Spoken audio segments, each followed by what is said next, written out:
In this quick video, I'll show you how to replace the battery in your GMC Sierra key fob. You can replace these batteries at home. It is super easy to do, and the whole process will take you under 5 minutes.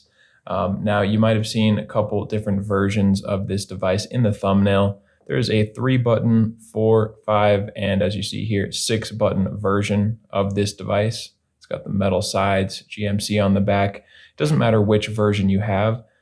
They all take the same battery, and the process is exactly the same for all of them.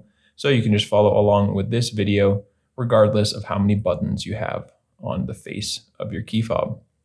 The only things you'll need to get this done are a regular flathead screwdriver and one CR2032 battery. If you don't know where to get those batteries or you don't have one lying around, make sure you go check out the link in the description. That first link will take you over to Amazon, where you can find these batteries for just a few bucks. First step to getting the battery out of this thing is just to find the button on the side of your device. Hold that down while you pull out your internal key.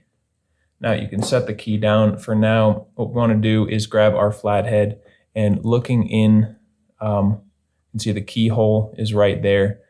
And then we have 2 small holes, and right under that there is a larger slot right in the middle.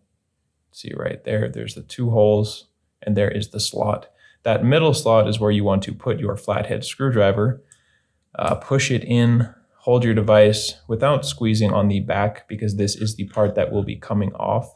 So you're just going to put the flathead in there, hold the sides and twist.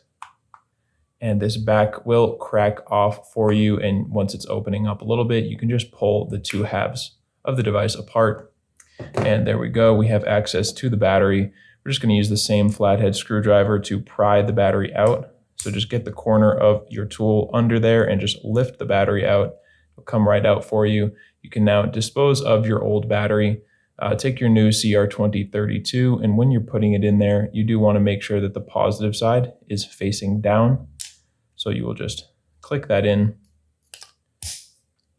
plus side down, and all we need to do from here is reattach the 2 halves of the device. So just set the back on top, squeeze it all back together, and then you can just put your key back in there, and you are finished. You got a new battery in there that should last you for years, and you didn't need to bring this thing to a dealership or anything like that. So I hope this was very helpful for you, and if you found it helpful, make sure you let me know down in the comment section, or you can do so just by giving this video a like.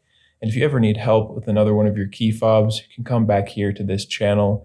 We have tutorials just like this one for the key fobs for almost every make and model out there. And you can also get that information directly over at our website, FobBattery.com.